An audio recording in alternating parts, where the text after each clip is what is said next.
The third point I want to raise is, okay, so we have this risk. Now, how do you manage this risk? And of course, the financial sector and financial regulators have a lot of experience in managing risk.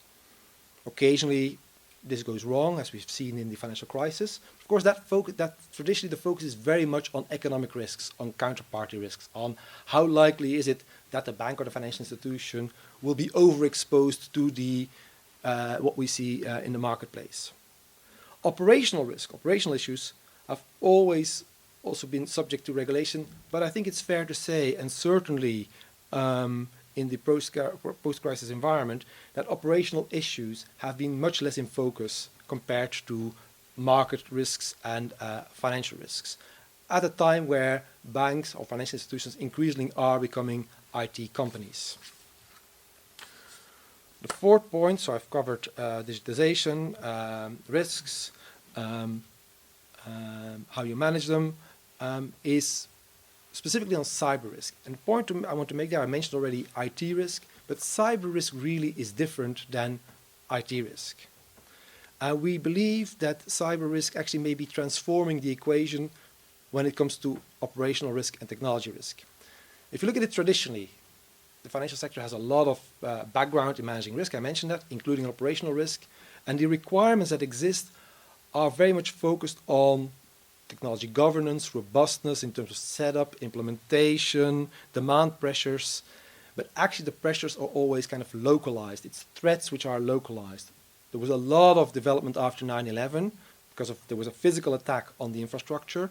We see measures in place to defend against natural disasters, which also are localized. Cyber, in a way, is different. It's actually not a game against nature.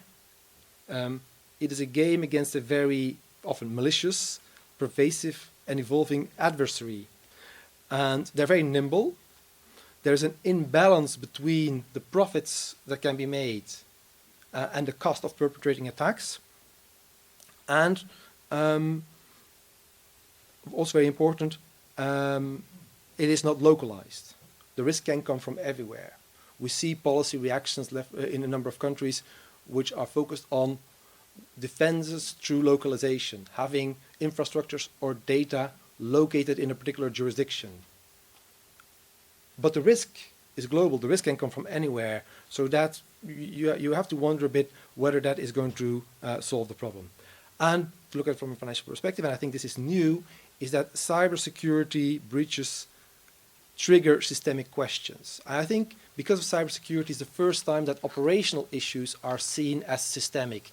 Before, in financial services, there were, of course, a number of systemic risks which were recognized, but never were operational risks among them, and we see an evolution towards that also operational risk may be systemic.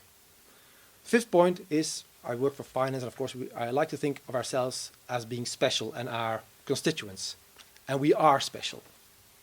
And why is the financial sector special? Well, look at the incident reports. On the one hand, we hear that the financial sector is very much advanced, that they know what they're doing, but then you see the breaches, and often the accounts of the breaches they're actually quite eye-watering. If you see if it's analyzed what happened, you wonder. The financial sector is special because it's the most targeted sector.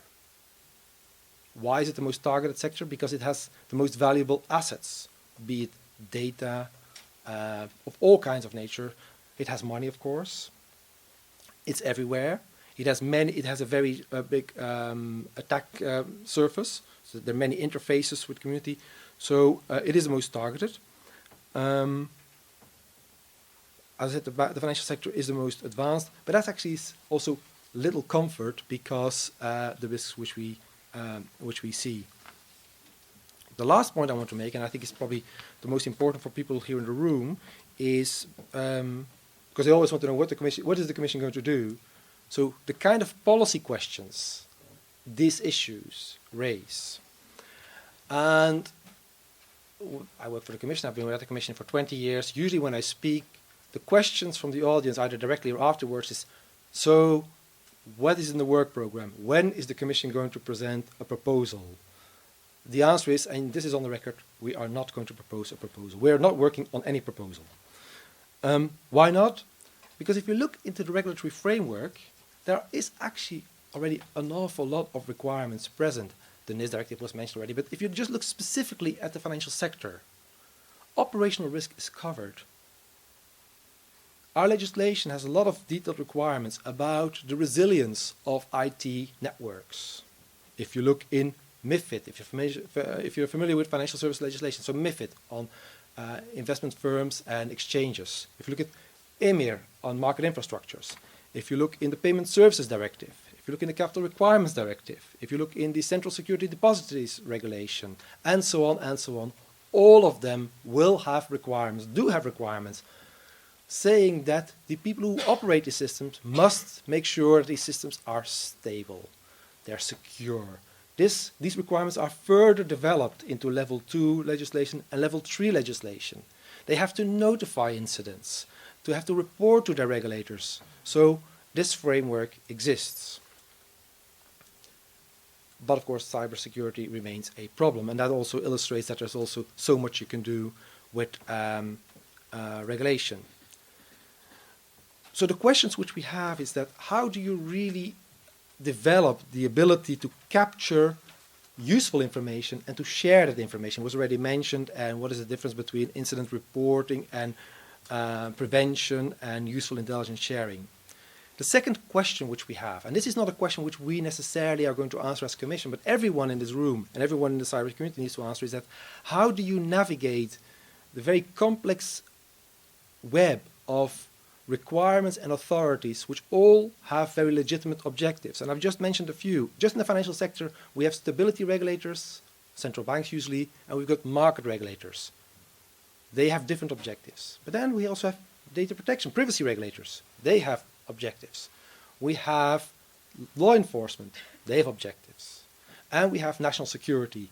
All of these sets of authorities have objectives which need to be navigated, and we have to make sure that they all point in the same direction, or at least that the objective in one side does not undermine the objective pursued by the other. And that is a challenge. The third, it's unrelated, I'm not mentioning them in any particular order, is, we mentioned the financial sector, think about banks, but what about vendor risk, outsourcing risk, concentration risks? A number of technology companies here, everywhere, they service the financial sector. The financial sector is regulated, they have all kinds of requirements, but what about their vendors? Or what about their customers? And the connections these customers make to the networks of the financial sector. And what about dependencies?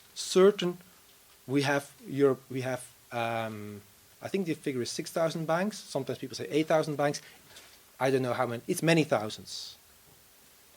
We've heard about cloud computing and its promise. And maybe everyone, sooner or later, will move to the cloud. But there are only a handful of cloud providers. So what does that mean in terms of concentration of risk?